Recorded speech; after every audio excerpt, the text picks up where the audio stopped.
Hello again. We've had a couple of windy days in Canberra. I haven't been able to get out flying, but today it's eased up a little. So I went out to the field, but had the place to myself. It hadn't eased up as much as I'd hoped, and decided it was too windy to try flying out to the mountain or down the valley. So I thought I'd head directly west from the field and have a look at the foothills of the Brindabellas. There's a big rock face directly west of us. I hadn't been out there before, so this is a pretty uneventful flight out there. It's about almost 4 kilometres away. I'm not sure how high the mountains are at this point, so the intention is just to get some idea of how high I need to be to get over the top of them, and a sort of a vague idea that I might like to get down close to the trees and have a bit of a fly to the south along towards Mount Tennant. So I actually do a couple of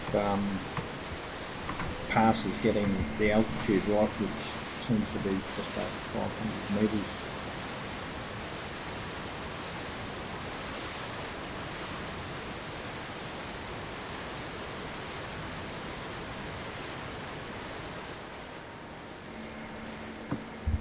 So I've just done a circuit away from the mountain, taken it up a few metres to see if I'm getting close to the top. So I'm near about 420 metres.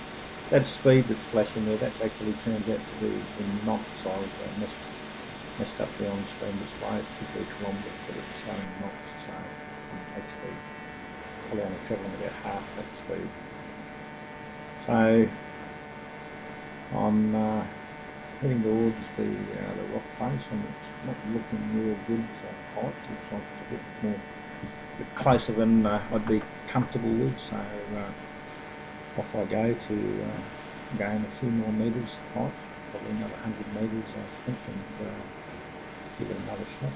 So this is a shot to the north of the valley and behind the hill at the end of our strip. It's a lot of territory.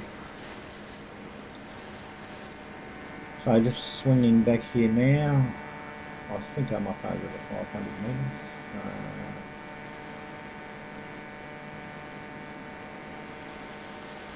The rock face coming into view now. So yeah, so I'm almost at 600 metres and almost 4 kilometres from home. So this will be the pass. I'm hoping the wind's going to let me get close.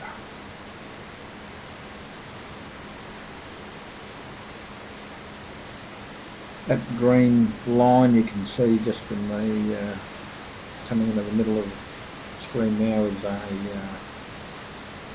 power line, high tension power line, sort of part of the Snowy Mountain stream. So hopefully I don't get too close to those. I've been knocked out of the sky on 2.4 gigahertz than before, but I don't know how they affect the UHF system. So I'm just coming down fairly steeply to have a look at some of those little clearings at the bottom of the mountain. And they weren't that interesting, so I won't bore you with those, but this is the trip back home, so I'm about just under half a kilometre out and heading home. I've got plenty of battery left, but there's just too much wind to enjoy flying, and I decide I'll just bring it in for landing, but decide to do it on the headset this time. The challenge here is the wind is coming fairly stiffly from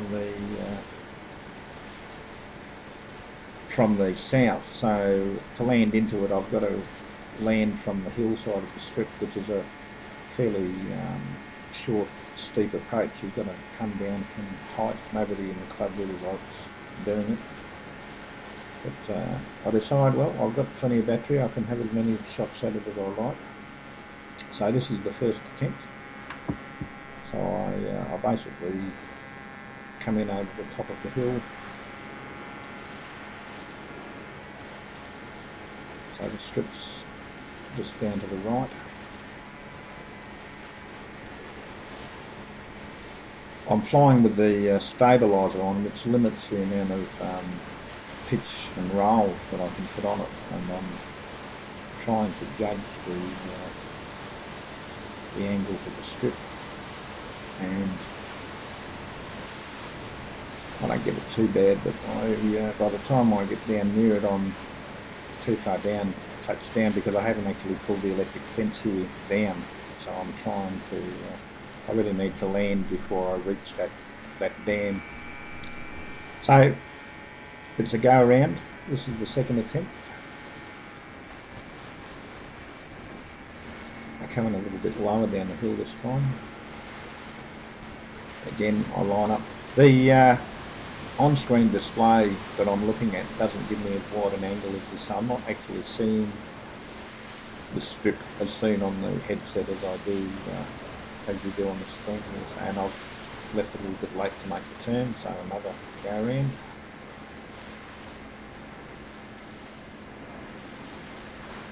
Third attempt. I'm basically coming down the creek this time, thinking that'll cut down on the steepness that I have to put on. And dropping in this time, and again I just can't get down fast enough to make sure I land before I hit that fence. So at this point I decide, bugger it, I'll take the headset off and I'll leave it on. I'll still leave the stabiliser on. I'm hoping that I'll actually get a better idea of what line I need to take. So this is flying manually with the stabiliser on. I'm coming in just above tree level over the creek, cutting the corner and landing without any trouble on the strip. So that's what I'll attempt to do next time if the wind continues to blow from the south. But yeah, it was an interesting enough flight, but if I'd known it was going to be that windy out there, I wouldn't have even bothered. Anyway, till next time.